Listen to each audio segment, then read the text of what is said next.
Welcome to Democracy Now!, democracynow.org, The War and Peace Report. I'm Amy Goodman. Acting Secretary of Defense Patrick Shanahan has resigned and withdrawn from consideration for the permanent head of the department. He's resigned his post as Deputy Secretary of Defense as reports of domestic violence against his ex-wife circulated. Reports included details on a 2011 attack by Shanahan's then 17-year-old son, who beat his mother with a baseball bat. She was left unconscious with a fractured skull and internal injuries that required surgery. Patrick Shanahan then wrote a memo arguing his son was acting in self-defense after his mother verbally harassed him. He's also believed to have delayed his son's surrender to police.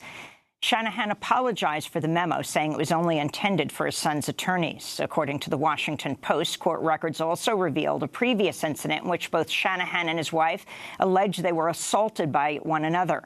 Lawmakers are raising questions about the vetting process for administration officials and whether the White House knew and deliberately withheld allegations against Shanahan as early as 2017 when he was being confirmed as Deputy Secretary of Defense. President Trump, who met with him earlier yesterday, said he did not request Shanahan withdraw.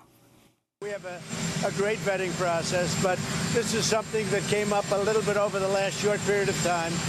And as you know, Pat was acting, and so acting gives you much greater flexibility, a lot easier to do things. The Pentagon has not had a permanent head since James Mattis resigned in December. Both Democratic and Republican lawmakers have urged for the position to be filled by a permanent head as soon as possible. Shanahan was never formally nominated by Trump. Shanahan is a former Boeing executive. He worked there for over 30 years. He'll be replaced by Mark Esper, another former aerospace executive and top lobbyist for Raytheon. In a highly anticipated report released Wednesday, a UN expert has called for Saudi Crown Prince Mohammed bin Salman to be investigated for the death of journalist Jamal Khashoggi, citing credible evidence that he and other top Saudi officials are individually liable for the October murder. Special Rapporteur Agnes Callamard wrote that Khashoggi's death, quote, constituted an extrajudicial killing for which the state of the Kingdom of Saudi Arabia is responsible, and called for targeted sanctions against the Crown Prince. In other news on Saudi Arabia, Reuters reports Secretary of State Mike Pompeo has blocked the kingdom from being included on a U.S. list of countries that recruit child soldiers, dismissing expert findings that Saudi Arabia has used child fighters in Yemen. The U.S.-backed Saudi-led war in Yemen has led to the world's worst humanitarian crisis. The UN reports 80% of the population, over 24 million people, need some form of assistance.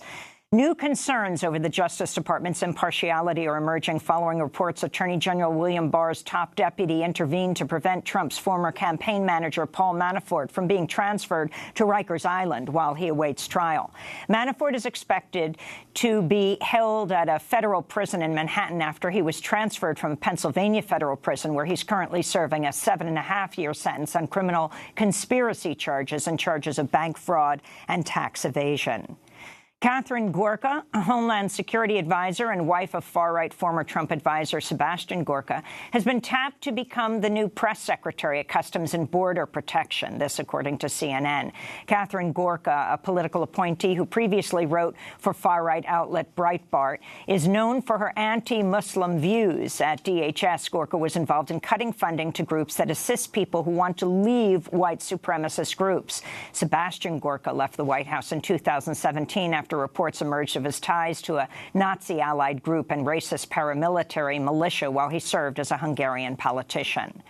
In related news, the acting head of Citizenship and Immigration Services, Ken Cuccinelli, sent an email Tuesday directing citizenship officers to deny entry to asylum seekers who express credible fear but do not have a, quote, significant possibility of receiving a grant of asylum, unquote. The letter also said many of the claims are frivolous. Staffers say the letter read like a threat against asylum agents and a likely effort to push them towards accepting fewer migrants based on initial assessments. While asylum agents are charged with determining an applicant's credible fear claim, judges ultimately determine whether the asylum will be granted after due process. New York Congressmember Alexandria Ocasio-Cortez has come under fire for comments made in an Instagram video Monday in which she called immigrant prisons concentration camps. The United States is running concentration camps on our southern border. And that is exactly what they are. They are concentration camps. The Congressmember defended her remarks Tuesday, tweeting, "And for the shrieking Republicans who don't know the difference, concentration camps are not the same as death camps. Concentration camps are considered by experts as the mass detention of civilians without trial. And that's exactly what this administration is doing," she said. In more news about Congressmember Alexandria Ocasio-Cortez, Amazon responded to comments made by the Congressmember to ABC News Sunday, in which she said CEO Jeff Bezos' fortune is built on Amazon's practice of paying starvation wages and denying health care to its workers. Amazon tweeted, "AOC is just wrong. Amazon is a leader on pay at $15 minimum wage and full benefits from day one. We also lobbied to raise federal minimum wage," they said. Amazon has been criticized for its poor working conditions and efforts to suppress unionization. The company did not pay any federal taxes last year, despite making over $11 billion in profits.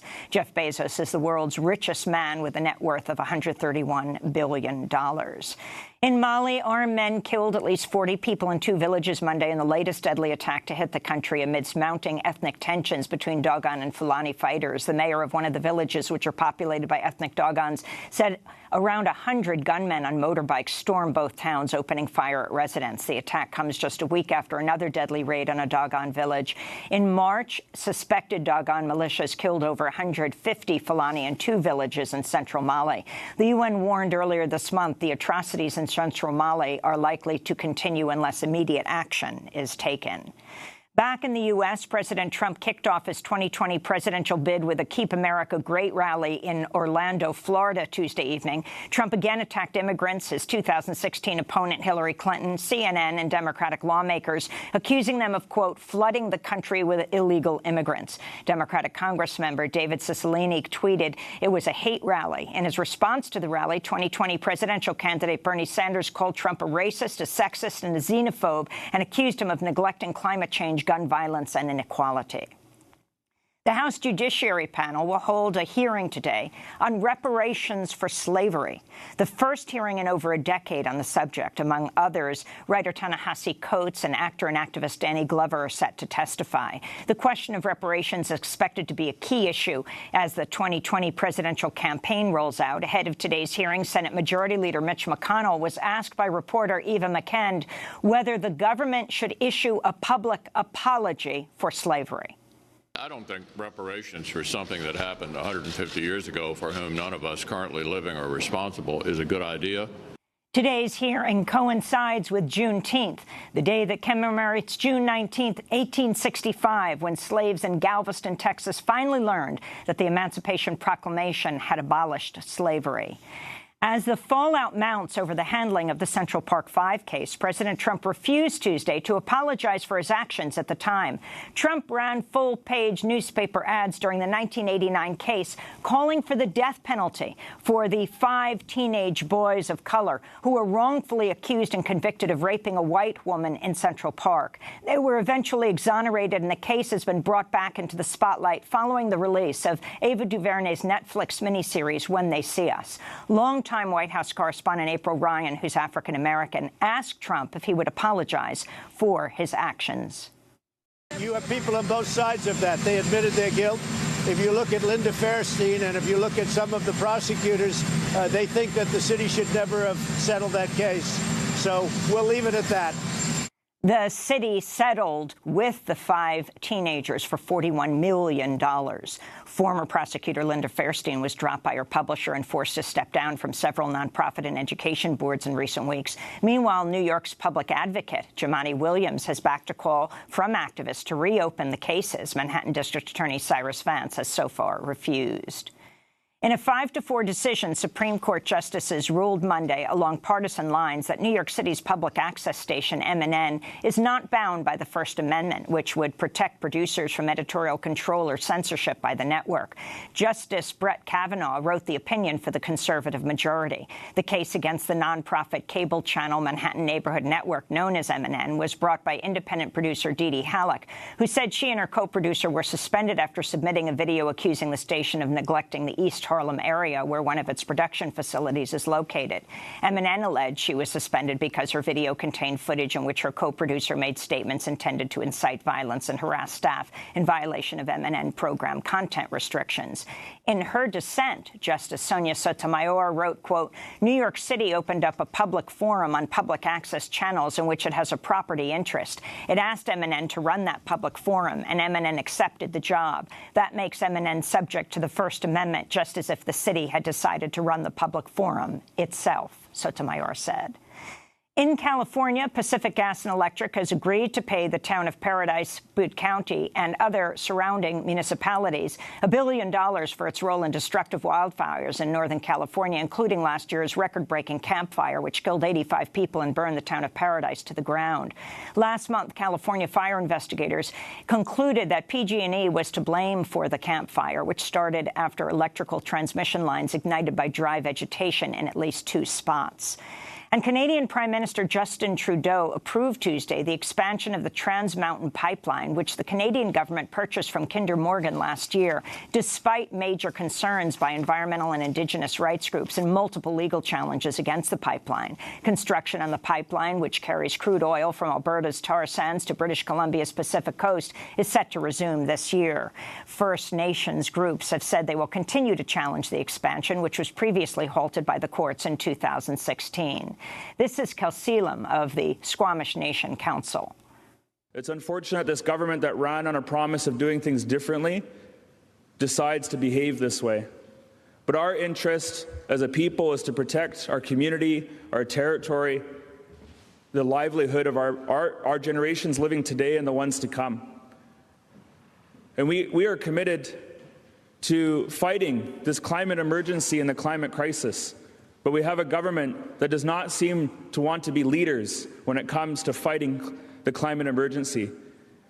Climate leaders do not build pipelines. And those are some of the headlines. This is Democracy Now!, democracynow.org, The War and Peace Report. I'm Amy Goodman. And I'm Juan Gonzalez. Welcome to all of our viewers and listeners across the country and around the world.